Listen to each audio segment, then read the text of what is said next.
Hello, my name's Sally Cathcart, and I'm a musician, a pianist, and a music educator.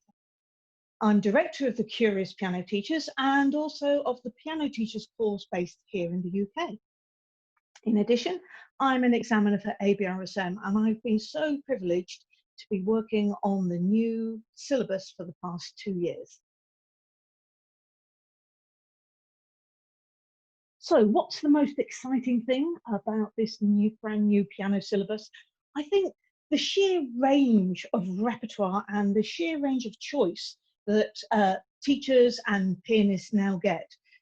There's more styles than ever before here. And the pieces are all chosen to motivate and to inspire and to really nurture a love, a deep love of music that's going to last with people throughout their lives. I'm particularly delighted, though, that we've got a large representation of women composers, and there's some fantastic music by them all throughout the syllabus. So getting the syllabus ready takes a long time, and actually it started 2 years ago, actually in this month, when a group of really experienced teachers were asked to submit their thoughts about the syllabus, right the way from the initial up to grade 8. That took about 3 months or so, and after that there were over 1,000 pieces that were submitted for moderation. Now, also into this mix came all the pieces that you out there might have suggested over the last 2 years. So all of those went in, and we ended up with about 1,100 pieces in total. Then followed the next process, which happens over a series of days, over a series of months, where a team gets together and we play through every single piece that has been submitted. So playing through 1,100 pieces. If you submitted a piece, we played it through. And then you start to actually put together what is basically a jigsaw. There's so many fantastic pieces out there. And believe you me, I learned such a lot of new repertoire during this process. But not every single piece, of course, is suitable for an exam piece. And so it is very much like a jigsaw. You think you've got the final bit of the jigsaw in place, and all of a sudden there's a problem. So one piece has to come out, and you have to find another piece to go in. But luckily, out of those 1,100, there were so many rich and varied repertoires and styles that actually it was a joy to do all the way through from beginning to end. And hopefully we've developed a syllabus that will inspire and motivate all the pianists out there. So you might have noticed that the new syllabus is actually quite different in many ways from all the previous syllabuses. So first of all, there are 10 pieces per list, and that means 30 pieces per grade, more choice than ever before.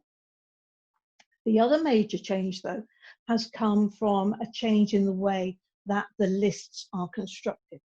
So it's moved away from being chronological. You know, in the past, list A used to be the Baroque or maybe classical, and then list B used to be the more romantic, and list C used to be more contemporary 20th century.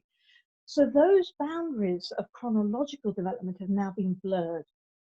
Instead, list A focuses on technical ability and dexterity of fingers and just making sure that everything is working for that pianist. List B gives the pianist the opportunity to develop their more lyrical and expressive side. A lot of them are slower, a lot of them are requiring beautiful sound. List C is where the character pieces come in, and they can be full of fire or full of reflection. It just depends.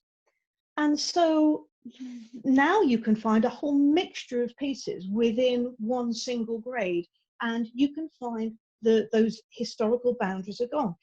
You know, grade 4, for example, in list A, we have Bach, Kabalevsky, and Schubert all in the same list.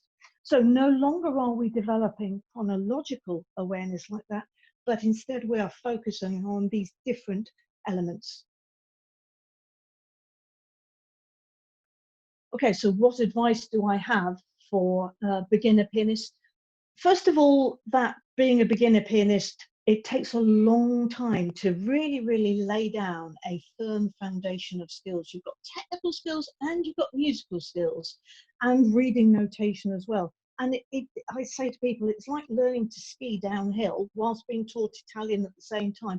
That's how difficult playing the piano is and learning to read the notation. So take your time and get that firm foundation of those skills all in place. And you can do that with really careful guidance from your teacher.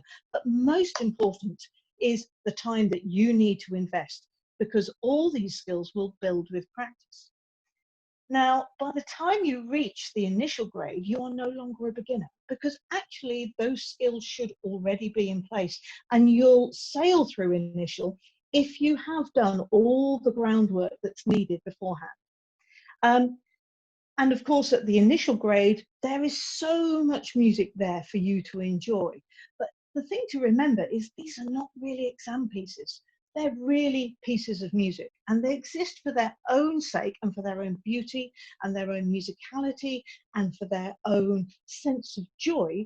But you get to play them if you want to as part of your initial grade exam. But what they will all help you to do is get that sense of really becoming a musician and a pianist. And you do that by building firm foundations for quite a while first. So as an ABRSM examiner, I'm often struck by, let's say, a grade 1 violinist or initial grade violinist who comes in accompanied by their accompanist and often their teacher as well. And so they'll have a little entourage. And I think that must make them feel a lot braver coming into that exam room for the very first time. It can be quite daunting for younger children particularly.